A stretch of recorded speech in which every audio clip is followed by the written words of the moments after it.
Back, and in this video we are going to start reading The Art of Decision Making. Decision making is an art, but have you thought that there could be a book on this topic? Did you really think that? No, I also forgot, but actually there is a book, and I had saved this book in my Google Drive long back, but now for your benefit I'm going to discuss it here. Okay, so why I want to why I want to discuss this book, because I want to know what strategy and what uh, experience this guy has in making this claim that decision making is an art. Because we were discussing Frank Knight's The Ethics of Competition, and we were discussing also what is a competition, whether there is a fairness in a competition. Everybody wants some element of unpredictability. Business is a competition. Many players in business also, they are unevenly equipped, and sometimes it is not that if a player is weak, then only he will get the clutch, or then he will get you know uh, something to help him. Rather, it's the other way around. Even if the player is strong, he will not hesitate in using the support meant for a weaker person, okay, a weaker player. So let's go into this uh, into this first introduction. Suppose you had a chance to invest in a venture that succeeds half the time. When you fail, you lose your investment. When you succeed, you make a profit of um, $1.60 for every $1 you invest. The odds are 8 to 5 in your favor, and you should do well. Casinos and insurance companies thrive under less favorable conditions. If you can invest as much as you like, as often as you like, using a betting system that guarantees you can't go broke, common sense suggests you will almost certainly make a profit after you make a large number of investments. In response to your request for a hot stock from your astrologer that tells you ABC Incorporate will triple in a year, she's really a fraud and picked the stock at random. But since such stocks are rare, one in a thousand, you consult an expert, and strangely enough, he confirms the astrologer. From experience, you know that the expert diagnoses all stocks, good and bad, correctly 80% of the time. Common sense suggests you have an excellent chance of tripling your money. You are chairman of a committee of three. Decisions are made by majority rule, but if there is no majority, your vote as chairman breaks ties. Common sense suggests that you will inevitably have more power to determine the outcome than the other members. In each case, common sense is wrong. Common sense is an unreliable guide. To prove it, we pose a question of easy questions. We pose a number of easy questions with obvious answers that turn out to be wrong. Clearly, something more than intuition and common sense is needed to be an effective problem solver. So that's what he's saying. Okay, he's saying that sometimes what you think as common sense is wrong.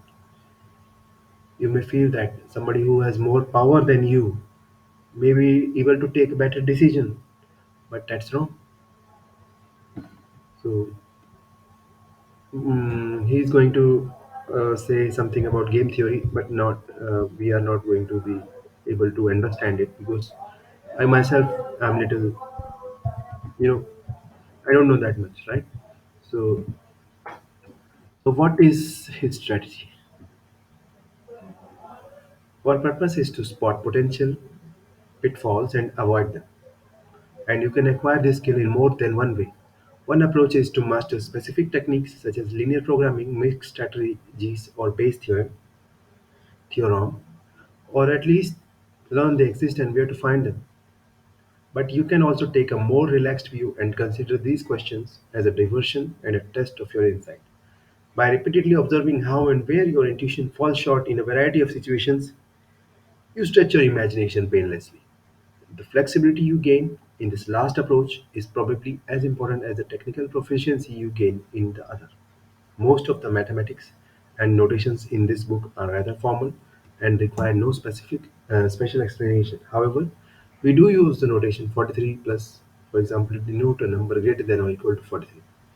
As you work through these problems, you will gain a surer hand, but you will still look foolish at times. There are too many potential hazards, and you can't know them all. Still, you do best to get any edge that you can, for as Damon Runyon said, it may be that the race is not always to the swift nor the battle to the strong, but that's the way to bet. One final thought, it is generally believed that good things don't happen unless you suffer a bit. Here, I think the reverse is true.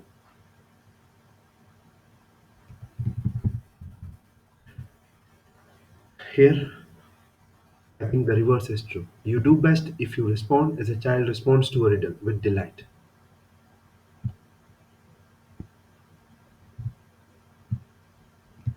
As a general rule, business decisions are easier to analyze than most. The goals are generally clearly defined, maximizing profits, minimizing costs, reliable information is often available, the size of potential markets, the effect of advertising on sales, and the causal relationship between what you do and what ultimately happens is clear. But for all that, many decisions are made by the seat of one's pants. Maybe by seat of one's pants means there is not much surety, or maybe there is an element of surprise here. Problems in this section are meant to show how misleading our raw intuition can be. Admittedly, you are unlikely to find yourself in the precise situations that we describe. The real world problems you encounter in practice will probably be too complicated to even understand without first mastering a great deal of specific information. So, we abstract these real problems and iron out their rough edges. This makes it much easier to get to the core of these simplified problems without getting bogged down in essential details. Still, the basic principles used here apply to many real problems as well. And simplified or not, the problems can be tricky. If you doubt it, try your hand at the first few problems. Since we live in an unsaid world, we must take risks not just once, but over and over again. The owners of a chain of hotels decided to acquire a new one. Should it be big or small? Should they build it from scratch or buy one that's operating?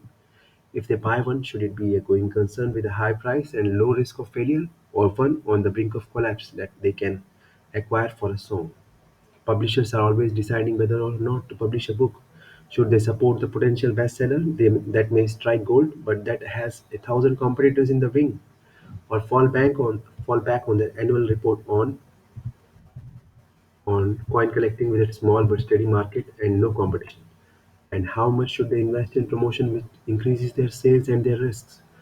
Does the government contractor bid for the large, profitable contracts, or should he be content with the ones that have small but reasonably certain profits?